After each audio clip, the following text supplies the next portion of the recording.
मैं अपने परिवार की बड़ी बेटी थी। मुझसे छोटी मेरी बहन सोनम है। मेरे पिता एक सेठ के यहाँ मुनीम हैं।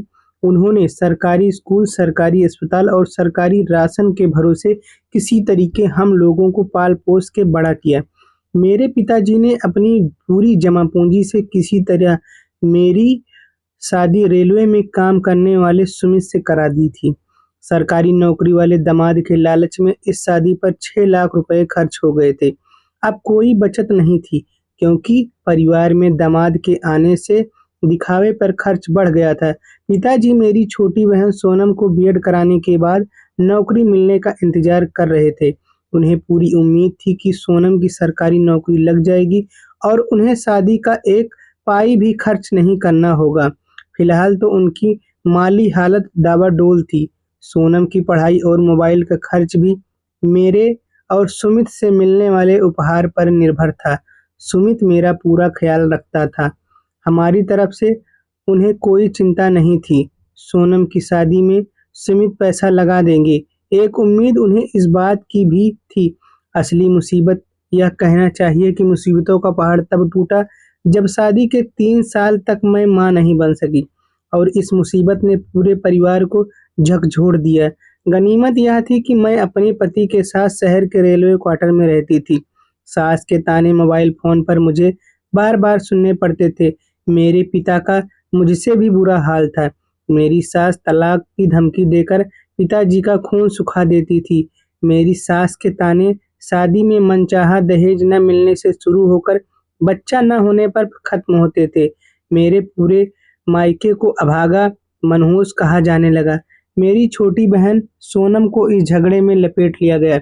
मेरी सास सोनम से कहती कि ज़रूर मेरी परवरिश ठीक से नहीं की गई है। बचपन की गलत आदतों के चलते मैं बांझ हो गई हूँ। मेरी सास ने कानूनी सलाह भी ले ली थी। मेरी सास एक दिन कह रही थी कि कोर्ट में साबित हो जाएगा कि मैं उनके बेटे को शारीरिक सुख और संतान सुख नहीं दे सकती। इस वजह से उसे आसानी से तलाक मिल जाएगा। उन्हें हर्जा खर्चा नहीं देना होगा। मेरी माँ इन बातों को सुनकर कई दिनों तक भी कुछ न खा सकी। वो यह सोचकर मरी जा रही थी कि दामाद जी ने अगर मुझको छोड़ दिया तो मेरा क्या होगा। मेरी दूसरी शादी करने के लिए पैसे तो बचे नहीं हैं और फिर दूसरा आदमी शादी करेगा क्यों? मैं और मेरे पति सुमित को डॉक्टर ने बताया कि सुमित के वीर्य में शुक्राणु की कमी है। सुमित के शुक्राणु को बढ़ाने के लिए डॉक्टर ने 2 महीने तक हर हफ्ते दवाइयाँ दी और इंजेक्शन लगाया, पर इस उपाय का कोई असर नहीं हुआ।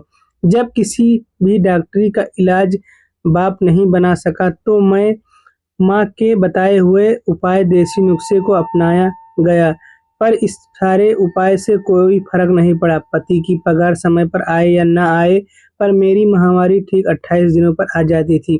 हम पति-पत्नी एक दूसरे को बेहद प्यार करते थे और एक दूसरे की कमियां बताते नहीं थे। असलियत ये थी कि मेरे पति सुमित की सेक्स में दिलचस्पी नहीं थी। मैं अपने पति को रिझाने की कोशिश करती थी। बिस्तर पर उनसे चिपक जाती थी, उनके गालों को चूम लेती थी, लेकिन सुमित का इस पर कोई खास फर्क नहीं पड़ता था।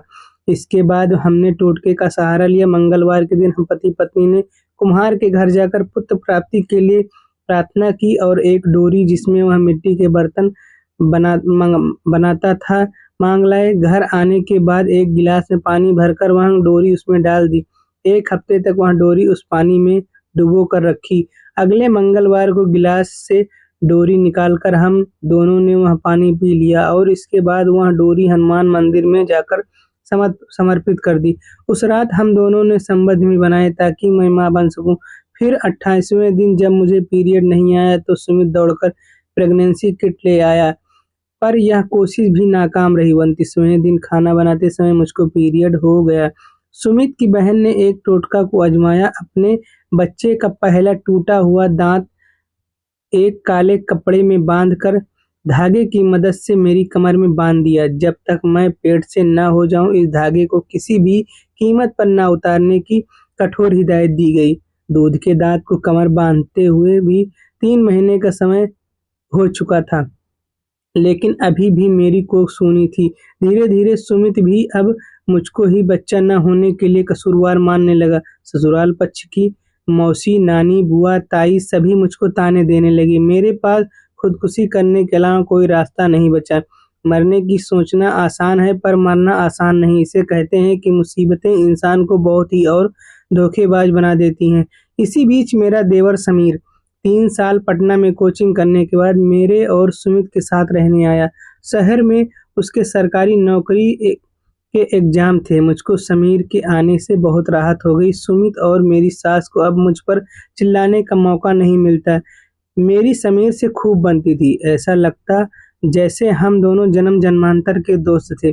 समीर के हर काम का समय तय था। सुबह 5 बजे जगना, योगासन, 2 किलोमीटर की दौड़, फिर दोपहर में 2 घंटा सोना और रात 12 बजे तक पढ़ाई।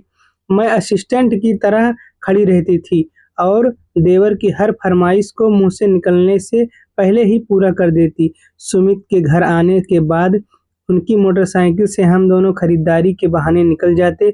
मुझको शादी के 3 साल बाद पता चल रहा था कि मैं किस गली और किस मोहल्ले में रह रही थी। शहर में कौन-कौन सी घूमने की जगह थी। प्रेम को पनपने के लिए इतनी जगह बहुत है। एक दिन दोपहर को समीर के उठने का समय हो गया था। मैं उसके लिए चाय बना लाई, लेकिन उठाया नहीं बल्कि उसके हाथ-पैर को सहलाने लगी। उसके बालों में उँगलियाँ फेरने लगी। समीर ने एक झटके में मुझको खींचकर सीने से सटा लिया और मुझे अपनी बाहों में भर लिया। फिर हम एक-दूसरे में खो गए।